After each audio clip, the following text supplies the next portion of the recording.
আসসালামু আলাইকুম সবাইকে, কেমন আছেন? আশা করি অনেক ভালো আছেন। আজকের এই ভিডিওটি হবে একটি সুন্দর রিসর্ট নিয়ে। রিসর্টটি হচ্ছে সারা রিসর্ট, যেটি গাজীপুরে অবস্থিত। এই রিসর্টটি সৌন্দর্য আসলে না বললেই না, কারণ এখানে ছোট বড় যারা আসে সবাই খুব খুব খুব পছন্দ করে। কারণ ওদের এখানকার এনভায়রনমেন্ট প্লাস এখানকার ফুড প্লাস বাচ্চাদের যে খেলাধুলার ব্যবস্থা আছে সবগুলি অনেক ভালো, অনেক মনে ধরার মতো। আমরা এখানে গিয়েছিলাম ঈদের একদিন আগে, কারণ ঈদের ভিতরে আমরা একদমই খালি পাই নাই। আমরা অনেক ট্রাই করেছিলাম, কিন্তু ওদের কোনো রুম বা ভিলা খালি ছিল না, যার জন্য আমাদের একদিন আগেই যেতে হয়েছিল। এখানে রিসিপশনে এসেই যে ওয়েলকাম ড্রিঙ্কসটি পেয়েছিলাম, এটি হচ্ছে সেলফ সার্ভিস, আপনাকে নিজে নিজেই নিতে হবে। ওয়েলকাম ড্রিঙ্কসটি খেয়ে একদম ফ্রেশ লাগছিল, আমার বেবিও অনেক লাইক করেছিল ড্রিঙ্কসটি। এখানে আমরা সেকেন্ড টাইম এসেছি। ফার্স্ট টাইম আমরা এসেছিলাম 2021-এ, তখন আমার অ্যানিভার্সারি ছিল, 1 বছর উপলক্ষে আমরা এসেছিলাম। আমার কাছে সারা রিসর্ট অনেক ভালো লাগে এবং এখানে বারবার আসতে ইচ্ছা করে, কিন্তু এবার এসে আর কি একটু ডিসঅ্যাপয়েন্ট হয়েছি, কারণ আগের মতো ওরকম মেইনটেনেন্স নাই। রুম সব ঠিক ছিল। আমরা টাওয়ার বিল্ডিংয়ের রুম নিয়েছিলাম 8 ফ্লোরে। আমার হাজব্যান্ড একটি সারপ্রাইজ তৈরি করেছিল, ও ওদেরকে বলেছিল যে আমাদের জন্য একটু বেডের উপরে এরকম টাইপ লিখে দিতে।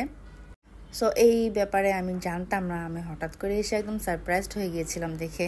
আমার খুব ভালো লাগছিল এবং ওরা অনেক এফোর্ট দিয়ে কাজটা করেছিল।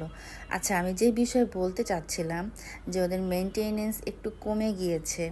যেমন আগে যখন এসেছিলাম এখান দিয়ে অনেক ফ্লাওয়ার্স ছিল, অনেক ফ্লাওয়ার্সের কাট ছিল, যেগুলো এখানে কিছুই নেই। এখানে সুন্দর সুন্দর অনেক দোলনা ছিল, দোলনাগুলোও আমি পাইনি। সবগুলো দোলনা ওরা একদমই গায়েব করে দিয়েছে, কেন দিয়েছে আমি জানি না। আগের বার আমি দেখেছিলাম একদম স্পটে স্পটে অনেক সুন্দর সুন্দর বড় বড় দোলনা ছিল ওখানে। এখানে buffet service, dinner, breakfast, lunch তিনটাতেই আপনারা বুফে পাবেন, এটাই ওদের সিস্টেম। ফুডগুলো অনেক টেস্টি ছিল, প্লাস অনেক অর্গানাইজড এবং খেতেও ভালো লাগছিল। আর এখানে আপনারা দেখতে পাচ্ছেন যে চারিদিকে কত সুন্দর সুন্দর ডেকোরেশন করে রেখেছে ওরা। এটা হচ্ছে ওদের ডেজার্ট সাইড। ডেজার্টগুলো অনেক ভালো লেগেছিল আমার কাছে। প্রত্যেকটা ডেজার্ট অনেক টেস্টি ছিল। অনেকে হয়তো সুইটস লাইক করে না, বাট যারা লাইক করে তাদের কাছে খেয়ে অনেক ভালো লাগবে আমি আশা করি, যেহেতু আমার নিজের কাছেই ভালো লেগেছিল। আপনারা এখানে আসলে অবশ্যই ডেজার্টগুলো ট্রাই করবেন। তো খাওয়া দাওয়ার পরে কিছুক্ষণ রেস্ট নিয়ে আমরা বিকালবেলায় বের হয়েছিলাম সুইমিংয়ের জন্য। এখানে আপনারা সুইমিংয়ে আসলে সিনথেটিক ছাড়া অন্য কোনো ড্রেস পরবেন না, কারণ মেয়েদের জন্য ওরা সিনথেটিক ড্রেস ছাড়া অন্য কোনো কাপড় অ্যালাউড করে না। আমরা সুইমিং থেকে আসার পরে যখন সন্ধ্যা হয়ে গেল তখন একটু হাঁটতে বের হয়েছিলাম, আর আমরা হাঁটতে হাঁটতে এখানকার শপিং মলে চলে আসলাম। এই মলটি আপনারা সব কিছুই পাবেন, এটির নাম হচ্ছে টর। এখানে বেবি ড্রেস থেকে শুরু করে মেল ফিমেল সব ধরনের ড্রেস পাবেন এবং বাচ্চাদের খেলনাও পাবেন। তবে এখানে প্রাইসটা একটু হাই, এই জন্য আমি আর কোনো ড্রেস নিইনি, যেহেতু আমি ঈদের ড্রেস আগেই কিনে ফেলেছিলাম। এটি হলো ওদের লেক সাইড। এখানে অনেক অ্যাক্টিভিটিস আছে আশেপাশে, বাট আমরা কোনো অ্যাক্টিভিটিস করিনি, কারণ আমাদের হাতে সময় অনেক কম ছিল।